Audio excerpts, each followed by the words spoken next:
Hi everyone, Miss Bandos here, talking about our artistic voice and how to show your own voice in your work. So showing your own voice in your artwork is a deeply personal and creative process. It's about conveying your unique perspective, emotions, and identity through the medium you choose. Ultimately, your voice in art is about how you present your world, your ideas, and your identity to others. Trust yourself, be bold, and allow your creativity to flow in a way that feels uniquely yours.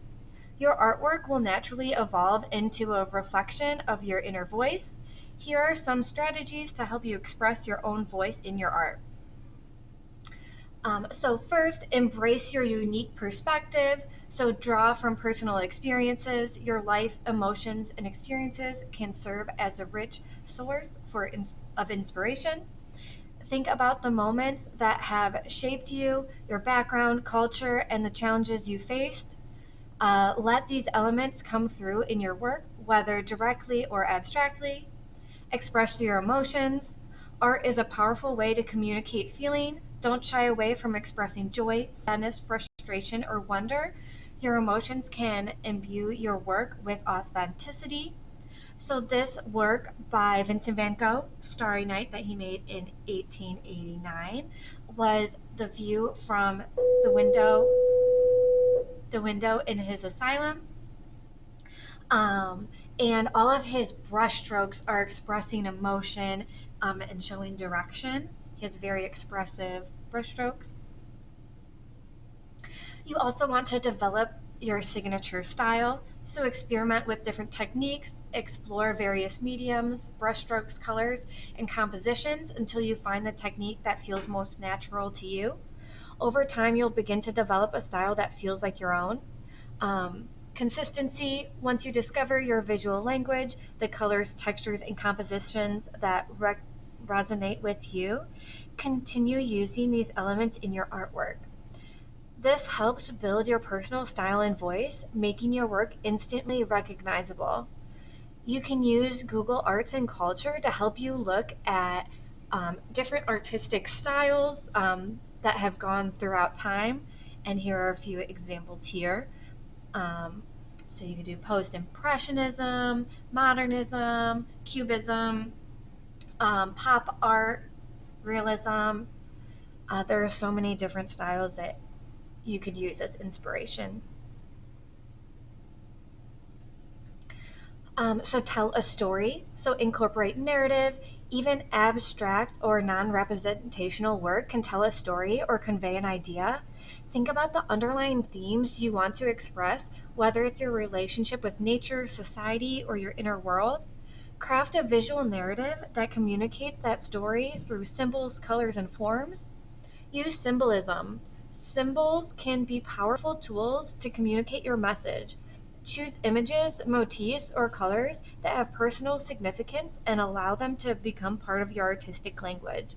So this artwork here is by Diego Rivera, and it is in the Riviera Court at the Detroit Institute of Art, and it's called the Detroit Industry Mural. It depicts the manufacturing base and labor force of Detroit, with a focus on the manufacturer of the Ford V8. You can see all of the workers here. They're working hard. There's so much detail in these murals, and it's showcasing that in this work. Norman Rockwell is also a great storyteller in his work. So this work called The Young Lady with a Shiner depicts a lady sitting on a bench by the principal's office. He created work for magazines, so his illustrations really depicted the stories that were being told. The Migration series by Jacob Lawrence also depicts the migration story in America, and all of his work showcases that storytelling really well. You also want to take risks and be bold, so don't be afraid to experiment. Push the boundaries of your comfort zone Whether you're trying new materials, combining unexpected techniques, or breaking traditional rules, the risks you take often lead to fresh expressions of your individuality. Embrace the imperfections. Perfection can be stifling. Allow yourself to make mistakes, let go of control, and embrace the spontaneity of the creative process. Sometimes imperfections can make your work feel more authentic and personal. In October 2018, Banksy's artwork, Girl with a Balloon, was famously shredded during a live auction, and the artwork was later renamed Love is in the Bin. So this is showing how it's shredding. So that's really pushing traditional rules and being bold in their work. Reflect your inner world. So introspection, art is a mirror of the self. Look inward and explore your thoughts, dreams, and subconscious. What do you want to express about your internal world? Whether through surreal, abstract, or realistic work, allow your inner voice to inform your art. Personal symbols, as you evolve as an artist, you may begin to develop a set of recurring symbols or themes that represent parts of your identity or experience. These personal signatures can become key elements in your work. So, The Scream by Edvard Munch in 1893 really depicts that emotion in there, in creating symbols and expressing feeling. The Persistence of Memory by Salvador Dali in 1931 really showcases that dreamlike reality in a surrealist world. Hilma F. Klint had seances to create her work.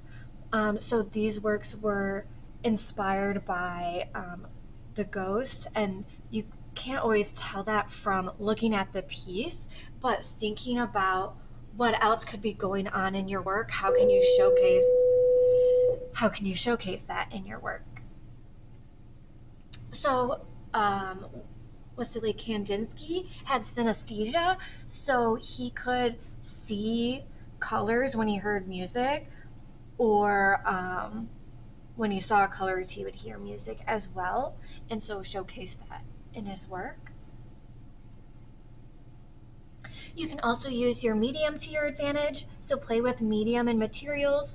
Sometimes the choice of medium can say a lot about your voice.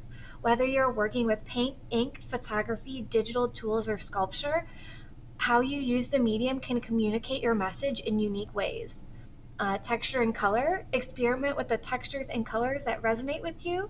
As you draw, are you drawn to bold, bright colors that express energy and optimism, or are you more attuned to muted, earthy tones that evoke calmness and introspection? The way you use color and texture can be an extension of your personal voice. So Andy Warhol uses screen printing, which he really utilizes in his work because of the quantity of works that he produces. So he really uses printmaking to his advantage, which is especially demonstrated in his Campbell soup cans here. Jamie Okuma also really uses the materials to her advantage. So beadwork is a traditional process in Native American culture in their artwork, and so she's using that tradition from her background and culture, and then using it in a more modern way by using some more modern shoes. So also be vulnerable in your art, so share your true self. Vulnerability is a powerful way to show your voice. If you allow yourself to be honest in your artwork, it will naturally resonate with others. Don't shy away from expressing raw emotion and controversial ideas or personal truths. Let go of perfection. Vulnerability often comes with imperfections. Don't focus on making something perfect. Focus on making something that feels true to who you are and how you see the world. Frida Kahlo is really vulnerable in her work, showing the pain and suffering that she's going through. And you can see that demonstrated here in the two Fridas that she created in 1939. Chuck Close is also vulnerable in his work. He was unable, he has, Chuck Close is unable to recognize faces and also has limited mobility in his hands. So he is able to use the grid method and use his disabilities to his advantage to create his own personal style in his work.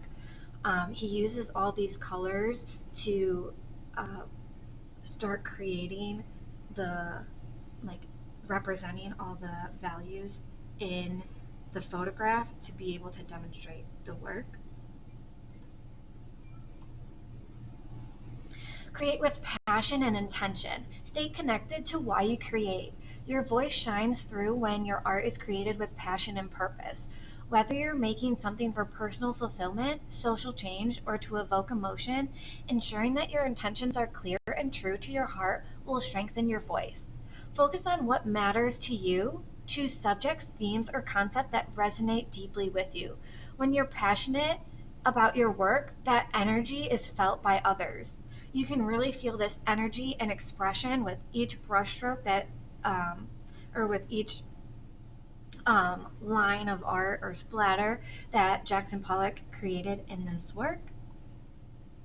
You can also see it with each line created here in Georgiana Houghton's work, The Eye of the God.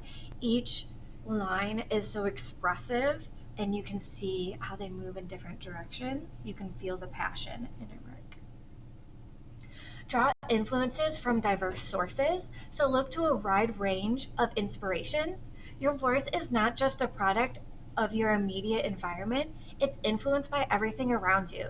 Let your influences come from various sources, such as different cultures, art movements, or experiences from other artists. The key is making them your own and blending them into something that speaks to your personal vision. This example by Kehinde Wiley, titled by Officers of the Hussars, was inspired by a past artwork that is shown on the left, and then he used modern influences and bold colors to create it and make it his own. But you can see that the pose and the horse from the original picture are depicted, but the individual and the design elements in it are unique to his own personal style. Allow your art to evolve, so growth is part of the process. Don't be afraid to change over time. Your artistic voice will evolve as you grow and experience new things. Trust the journey and allow your style and voice to shift in ways that feel authentic to you. Learn and adapt. Be open to feedback, but never lose sight of your personal voice. Use feedback to refine your approach, but don't let others dictate your creative choices. So you can see here, these are two works by Claude Monet, and his work changed throughout time. He used those expressive brushstrokes, but they became more expressive over time as he lost his ability to focus on the work. So he had cataracts, and as his sight was deteriorating, his brushstrokes became bigger and more expressive. Oh. All right, so I hope you're able to use these different tips in your work, and I cannot wait to see what you create.